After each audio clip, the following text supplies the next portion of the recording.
નમસ્કાર વિદ્યાર્થી મિત્રો, ધોરણ 12 વિષય ગુજરાતી, પાઠ 10 યુધિષ્ઠિર યુદ્ધ વિષાદ.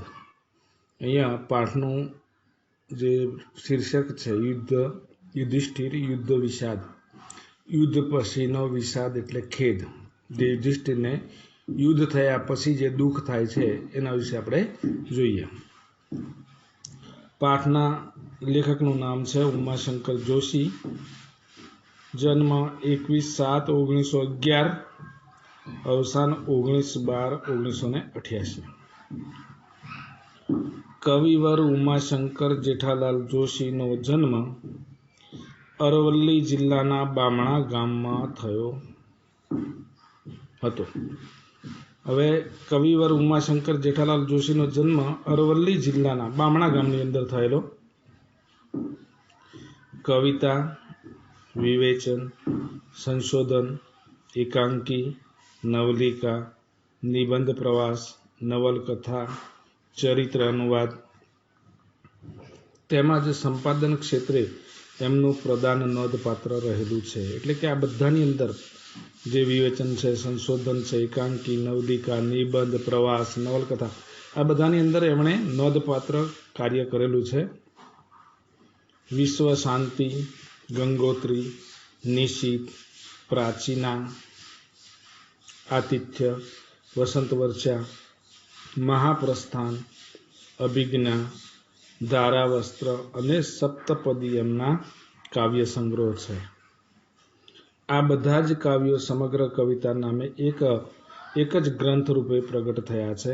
પ્રકૃતિ, પ્રેમ, વિશ્વ શાંતિ, ધર્મ તેમજ સંસ્કૃતિ જેવા જીવનના ગહન ગંભીર વિષયો એમના કાવ્યોમાં સુપરે પ્રગટ થયા છે. વિષય વૈવિધ્ય સાથે વિષય નિરૂપણની વિવિધ મુદ્રાઓ એમાં અંકિત છે. જીવન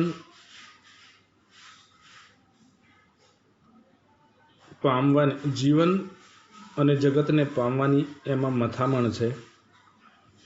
પુરાણોમાં ગુજરાત તેમનો સંશોધન ગ્રંથ છે.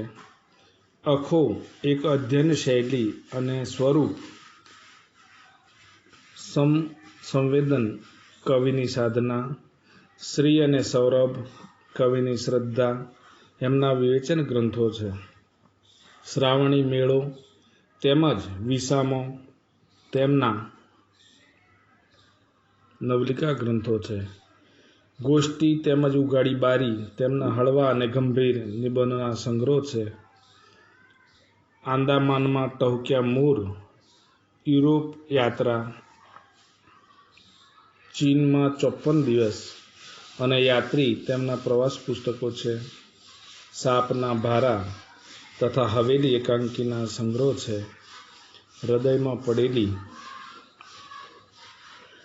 છબીઓના 2 ભાગ, ઈસામુ સીદા અને અન્ય તેમના ચરિત્રાત્મક લેખોના સંગ્રહ છે. એટલે કે અહીંયા આપણે વિદ્યાર્થી મિત્રો ઉમાશંકર જોશીના જે પરિચય છે એ જોયો. એની અંદર એમનો જન્મ, મૃત્યુ, એમણે જે લખેલા નવલિકા, નિબંધ, અનુવાદ, આ બધા ક્ષેત્રોની અંદર જે કામ કરેલું છે.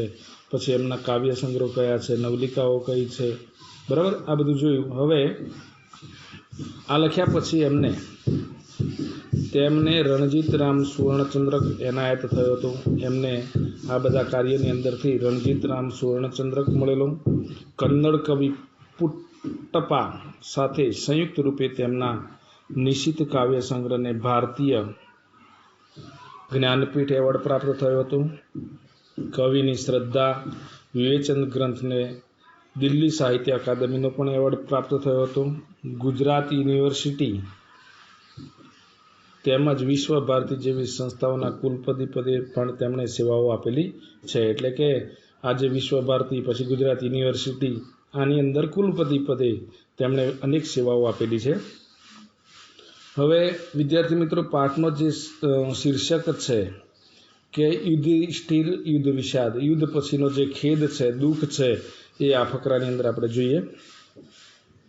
કૌરવોના મૃત્યુ પછી ઉત્તર ક્રિયા કરી પાંડવો બેઠા હતા. આ મહાભારતની અંદરથી પાઠ લેવામાં આવેલો છે.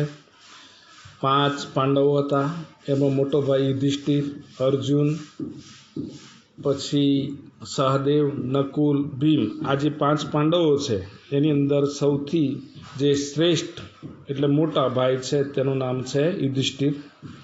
કૌરવોના મૃત્યુ પછી ઉત્તર ક્રિયા કરી પાંડવો બેઠા હતા.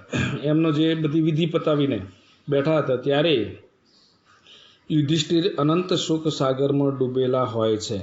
આ યુધિષ્ઠિર છે અનંત શોક સાગરમાં ડૂબેલા છે. કેમ છે એનું કારણ આપણે જોઈએ. નારદજી અને વ્યાસ સાથેના સંવાદમાં યુધિષ્ઠિર કહે છે કે સત્તા માટે કૂતરાની માફક લડી મર્યા. અમે આ ભાઈઓ સાથે એમ કે કૌરવો સાથે કૂતરાની જેમ લડી મર્યા. કૌરવોમાં રહેલી વેરવૃત્તિને નિર્મૂળ કરવાને બદલે એમનો સંહાર કરી બેઠા. હવે અહીંયા વિદ્યાર્થી મિત્રો જોવાનું છે કે જે કૌરવો છે એમની અંદર જે વેરવૃત્તિ હતી એને કાઢવાની હતી, પણ આપણે બધા જે પાંડવો છે એ પાંડવો કૌરવોનો નાશ કરી બેઠા. આવા ઘોર વિષાદમાં ડૂબેલા યુધિષ્ઠિરને અહીંયા દુઃખની અંદર યુદ્ધ પછીનો જે ખેદ છે એમાં ડૂબેલા યુધિષ્ઠિરને પાંડવો, દ્રૌપદી, કૃષ્ણ, વ્યાસ વગેરે સમજાવે છે. પરંતુ યુધિષ્ઠિરને દુર્યોધનની અભિમાન વૃત્તિ અને દુશાસનની નિર્લજ્જ નિર્દયતા સામે લડવાને બદલે એમના શરીર સાથે લડી બેઠા. અહીંયા યુધિષ્ઠિર છે એ દુર્યોધનની અભિમાન વૃત્તિ અને દુશાસનની નિર્લજ્જ નિર્દયતા સામે લડવાનું હતું, એના બદલે એમનો સંહાર કર્યો, એમના શરીર સાથે લડી મર્યા, એ બાબતનું દુઃખ છે. આથી શોકાતુર સ્વજનોની ચીસ એમને સંભળાતી હોય એવું માને છે. જે કૌરવો છે એમનું મૃત્યુ થયું, એમની ચીસો એમને સંભળાતી હોય એવું માને છે. આવા યુદ્ધ વિષાદમાં ડૂબેલા યુધિષ્ઠિરને બહાર લાવવા સર્વે સમજાવે છે. આવા યુદ્ધ વિષાદની અંદર યુદ્ધમાં જે ખેદ થયેલો છે એની અંદરથી બહાર લાવવા આજે ઉપર આપણે જે નામ જોયા બરાબર, દ્રૌપદી, કૃષ્ણ, વ્યાસ વગેરે સમજાવે છે. યુધિષ્ઠિર તત્વજ્ઞાનભરી દલીલો કરે છે, તેમાં એમનું અગાધ જ્ઞાન હોવાની અને વેદનાની અનુભૂતિ એ એમની ન્યાયપ્રિયતા બતાવે છે. હવે વિદ્યાર્થી મિત્રો પાઠ જોઈએ. નારદ કેમ કુંતીપુત્ર શત્રુઓનો સંહાર કરી હવે તો તમે નિશ્ચિત બન્યા ને. એટલે અહીંયા નારદ કહે છે કે કુંતીપુત્ર શત્રુઓનો સંહાર કરી, જે દુશ્મનો હતા કૌરવ એમનો સંહાર એટલે અહીંયા વિનાશ કરી અને હવે તમે નિશ્ચિત બન્યા છો ને. યુધિષ્ઠિર કહે છે મોઢા પર નિશૂન્યતાની રેખાઓ સાથે ઊંચું જોઈ આશ્ચર્ય હતી. એના ઉપર મોઢા ઉપર નિશૂન્યતાની રેખાઓ છે એટલે સભાનતા સાથે ઊંચું જોઈ અને આશ્ચર્યચકિત થઈને કહે છે કોણ શત્રુઓ, એ કોના દુશ્મન? મુનિવર એટલે અહીંયા નારદ હસ્યા વિના કેમ કયા શત્રુ? કૌરવો વળી. એટલે નારદ કહે છે કે કેમ દુશ્મનો કયા, એમ કેમ કૌરવો વળી, બીજું કોણ? યુધિષ્ઠિર એ જ નિશૂન્યતાથી યુધિષ્ઠિર મોઢા પર એક પણ કરચલી પલટાવ્યા વિના, એટલે અહીંયા નિશૂન્યતા સભાનતા સાથે અહીંયા એક પણ કરચલી પલટાયા વગર એટલે બદલાયા વગર એ જવાબ આપે છે મારી હાંસી કરો છો શું ગુરુદેવ? કૌરવો તો મારા ભાઈઓ, આપને ખબર નથી કૌરવોને અમે હતા પિતરાય એટલે કાકા બાપાના અમે કાકાના સંતાનો હતા, તમને ખબર નથી, તમે મારી મજાક ઉડાવો છો. બધા દિગ થઈ ઊંચું જુએ છે, બધા દિગ થઈ એટલે આશ્ચર્યચકિત થઈ અને ઉપર જુએ છે. દ્રૌપદીને ભીમની દ્રષ્ટિ એક થતાં બંને આડું જોઈ સ્મિત કરે છે. અહીંયા દ્રૌપદી અને ભીમ બંનેની એક દ્રષ્ટિ થતાં બંને આડું જુએ છે. નારદ કહે છે સંયમપૂર્વક ટીખળ ખાળવું એટલે અહીંયા મજાક કરીને, ટીખળ ખાળવું એટલે મજાક ન કરવી, લપેટી લેવું એટલે ભેગું કરી લેવું, સમેટી લેવું. સંયમપૂર્વક ટીખળ ખાળીને હાય એટલું એ હું ન જાણું. વ્યાસ કે લપેટી લેવા ક્રિયા કરતી વખતે ભાઈ ખરા, આ જે ક્રિયાઓ કરી એ વખતે ભાઈઓ ખરા, પણ સમરાંગણમાં તો શત્રુ હતા ને.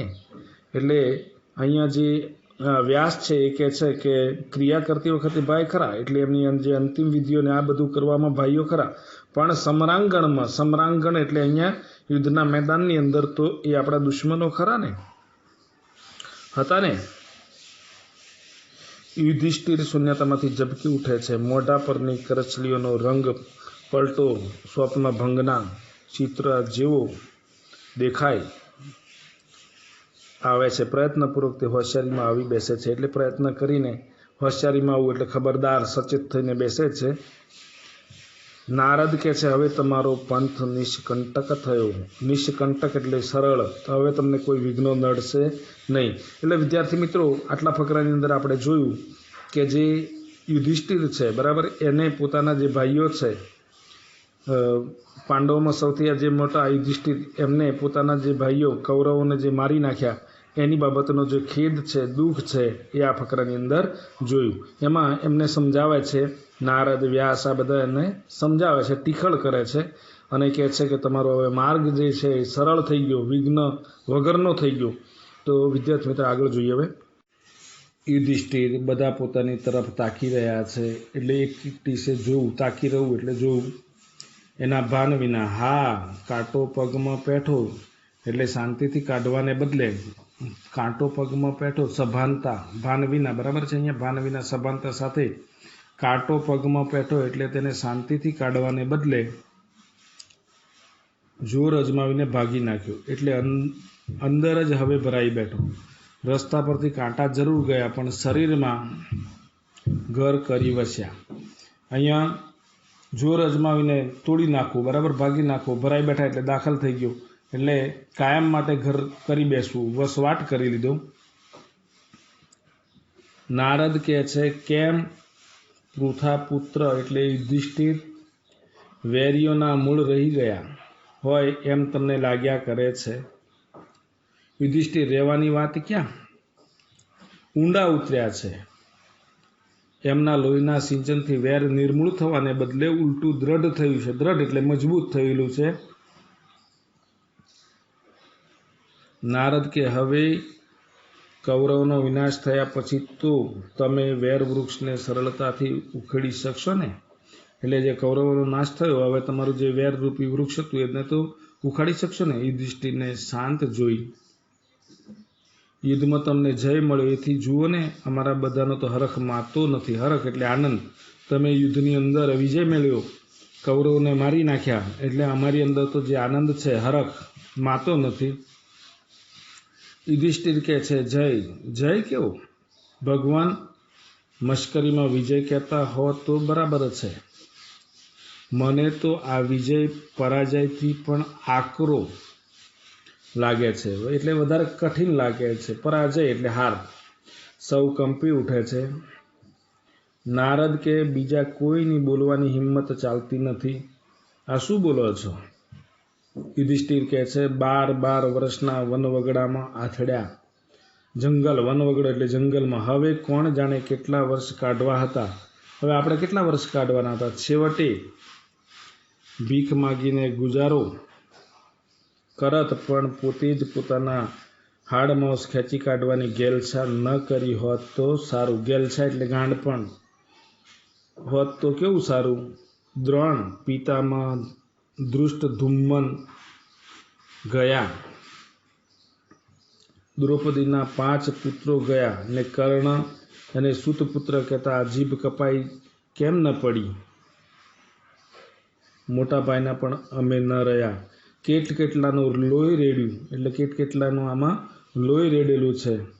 લોહીને રંગથી રંગેલી રાજલક્ષ્મી જોઈ મને કંપારી આવે છે. કંપારી એટલે અહીંયા ધ્રુજારી, શાંતનું અને ગંગાનો જે પુત્ર છે તે કંપારી આવે છે. નારદ કે, અરે રાજલક્ષ્મીને તો તમે દી રાત ઝંખ્યા કરી છે. એટલે જે ઈચ્છા, ઝંખવું એટલે ઈચ્છા. અરે રાજલક્ષ્મીને તો તમે રાત દિવસ ઈચ્છા કરેલી છે. ને આજે આ શું બોલો છો? વનમાં, રણમાં, મહેલમાં બધે તમે તેના સ્વપ્ન સેવતા હતા. સ્વપ્ન સેવા એટલે એ ઈચ્છાઓ રાખતા હતા. યુધિષ્ઠિર, ભૂલ થઈ ગઈ, કહું છું 1000 વાર ભૂલ થઈ. માંસને માટે કૂતરા લડવાડ કરે છે એમ અમે લડી મર્યા. હવે આ જે યુધિષ્ઠિર છે એને પોતાની ભૂલ સમજાય છે કે હું 1000 વાર કહું છું કે અમે ભૂલ કરેલી છે.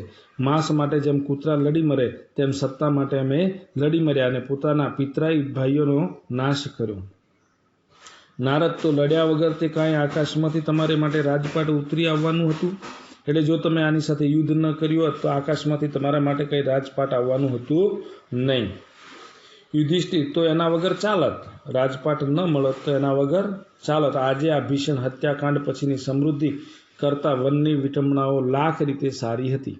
એટલે અહીંયા આ લીટીની અંદર જોવા કે આજે આ ભીષણ હત્યાકાંડ એટલે આ ભાઈઓને જે મારી નાખ્યા અને જે સમૃદ્ધિ મળી, યશ મળ્યો, નામના મળી, કીર્તિ મળી, એના કરતાં તો જંગલની અંદર જે મુશ્કેલીઓ હતી, વિટંબણાઓ, એ આના કરતાં લાખ દરદે સારી હતી.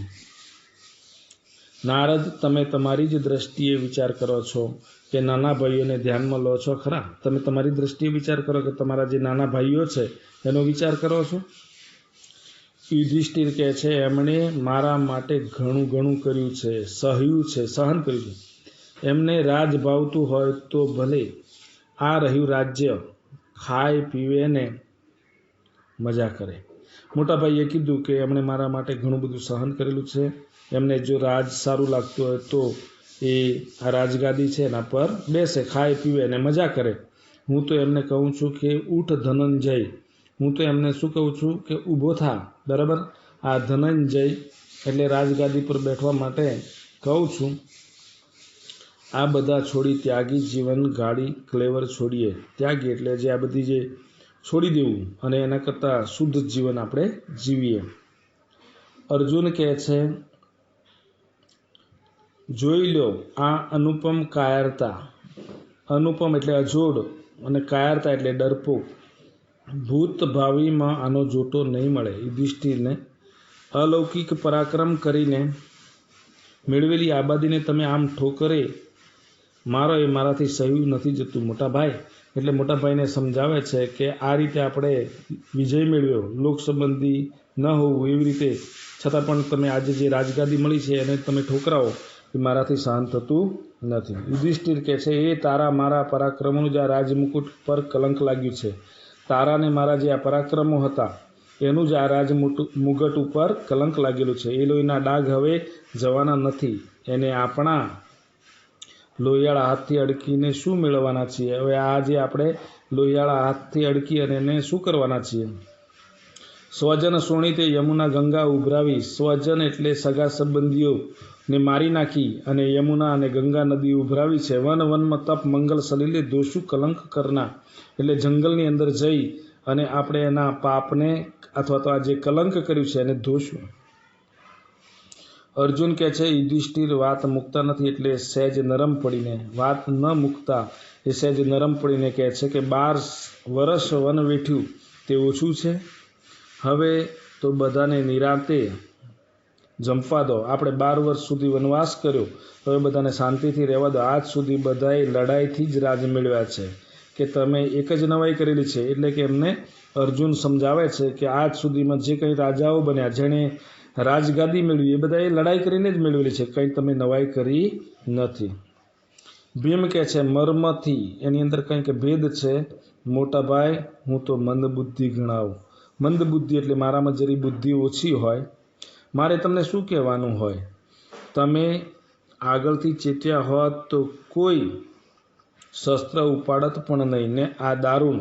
એટલે આજે ભીમ કહે છે કે તમે આગળથી અમને જાણ કરી હોત તો અમે કોઈ પણ આ ભાઈઓ પર કોઈ હથિયાર ન ઉપાડતા અને આવી દારૂણ ઘટના અમે ઉદ્ભવિત ન કરતા.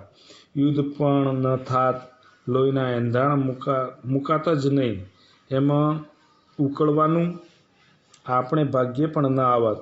અમને શી ખબર કે તમારી ક્ષમાને શાંતિની વાતો આટલે ઊંચે પાતળી ડાળીએ જઈ પહોંચશે. અમને ખબર નહોતી કે તમને આટલું બધું ભાઈઓ પ્રત્યેની લાગણી હશે.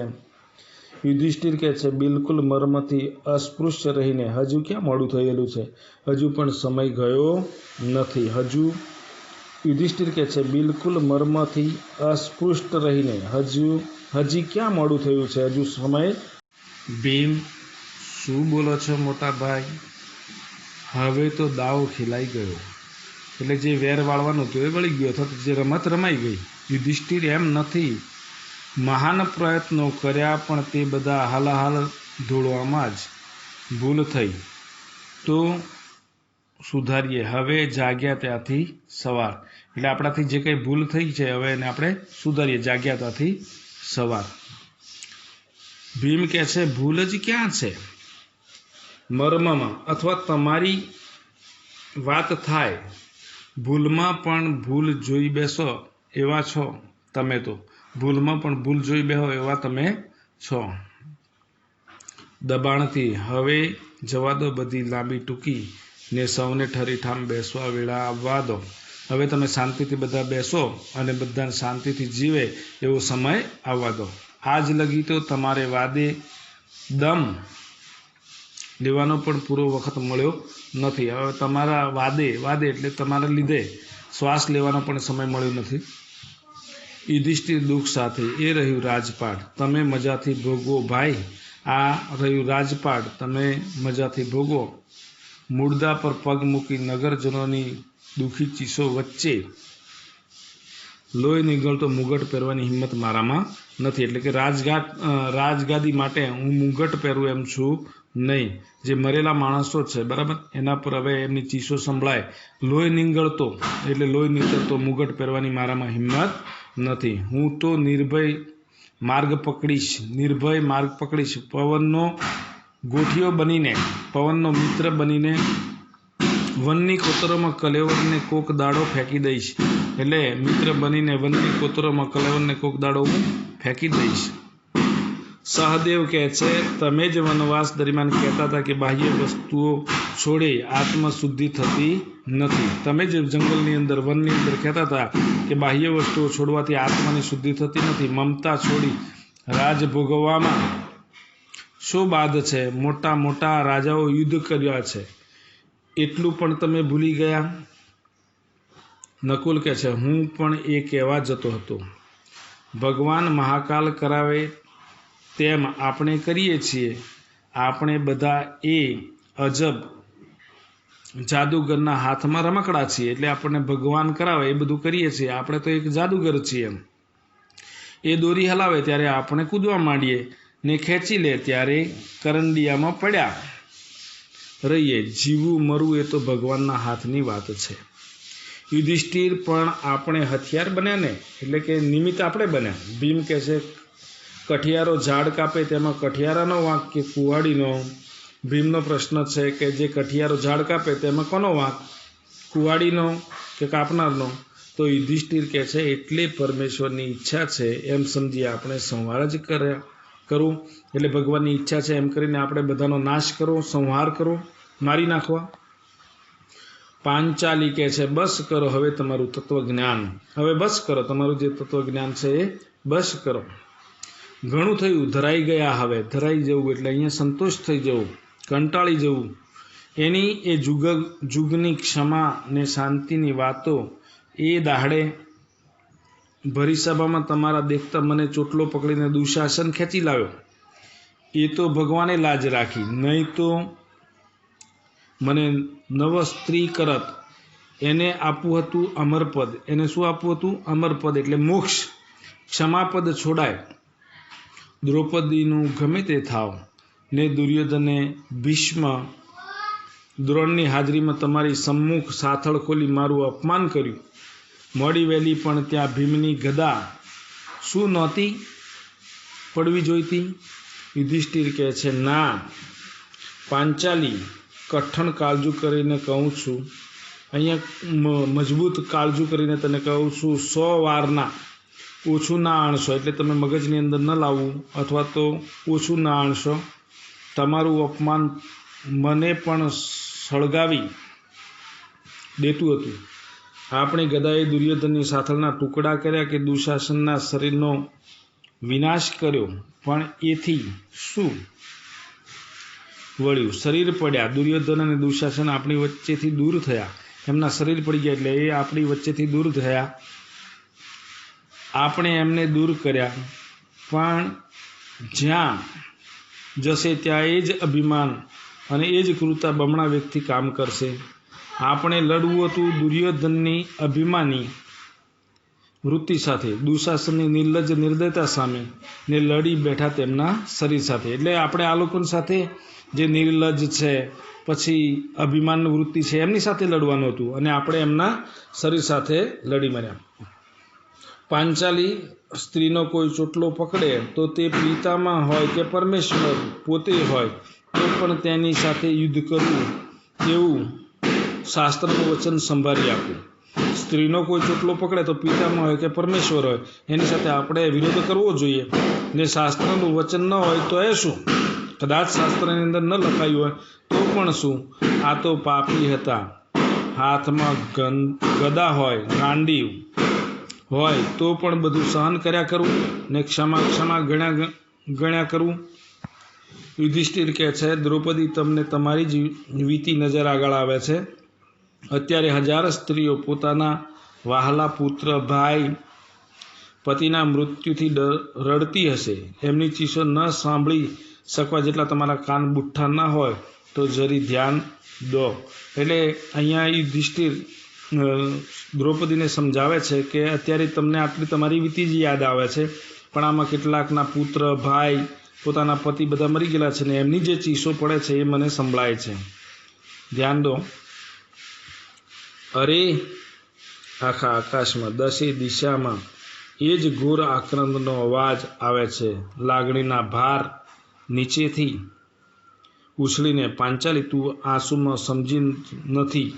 તારી આંખોમાંથી નિરંતર આગ જ વર્ષા કરી છે. તું આ બધી પરિસ્થિતિને સમજતી નથી. તારી આંખોમાંથી હંમેશા આગ જ વર્ષા કરે છે. આખો સંસાર રોમે રોમ પ્રજ્વલી ઉઠ્યો છે. એટલે આખો સંસાર અહીંયા જ્વલંત થઈ રહેલો છે. તારી આંખમાં અમીના 2 આંસુ હોય તો આપ એની બળતી ઝાળને ઠાર દેવી મહાકાલી. પાંચાલી કહે છે, સંસારને બાળી રહેલા દાવાનળ પાપીઓનું લોહી છાંટવાથી જ બુજાય છે. એટલે સંસારને બાળી રહેલા વેરરૂપી અગ્નિ, દાવાનળ વેરરૂપી અગ્નિ, એને ઠારવું એનાથી બુજાય છે. એમ તો હું તો સ્પષ્ટ જોઉં છું. આજે લોકોને ત્રાહી ત્રાહી પોકારનાર કેટલાય પાપીઓ ચાલ્યા ગયા છે ને પ્રજાને શાંતિ મળેલી છે. યુધિષ્ઠિર કહે છે, ભૂલો છો. એમનું લોહી રેડીને તો આપણે ઉલટું બળતામાં ઘી હોમ્યું છે.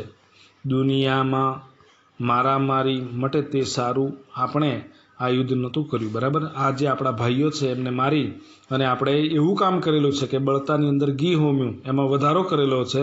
તો વિદ્યાર્થી મિત્રો, આજે આપણે આટલા સુધી પાઠ જોઈએ.